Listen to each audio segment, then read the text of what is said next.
Hello friends, welcome to Chandu's kitchen and vlogs. Morning టైంలో ఒక పక్కన అన్నం ఉడుకుతూ ఉంది. పిల్లలు పాలకూర పప్పు అడిగారు.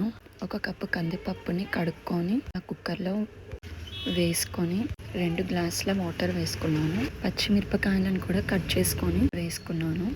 1 స్పూన్ పసుపు, 1 స్పూన్ అల్లం వెల్లుల్లి పేస్ట్, కొంచెం చింతపండు వేసుకొని కలుపుకొని కుక్కర్ మూత పెట్టుకోవాలి.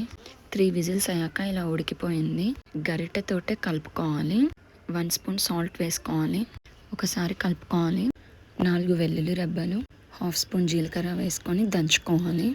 పోపు కడాయిలో ఆయిల్ వేసుకొని ఆవాలు, జీలకర్ర, ఎండుమిర్చి, కరివేపాకు, దంచి పెట్టుకున్న వెల్లుల్లి వేసుకొని కలుపుకోవాలి.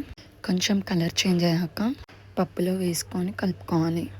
టేస్ట్ అంతా కూడా పోపులోనే ఉంటుంది. లైక్ చేయండి, షేర్ చేయండి, సబ్స్క్రైబ్ చేయండి.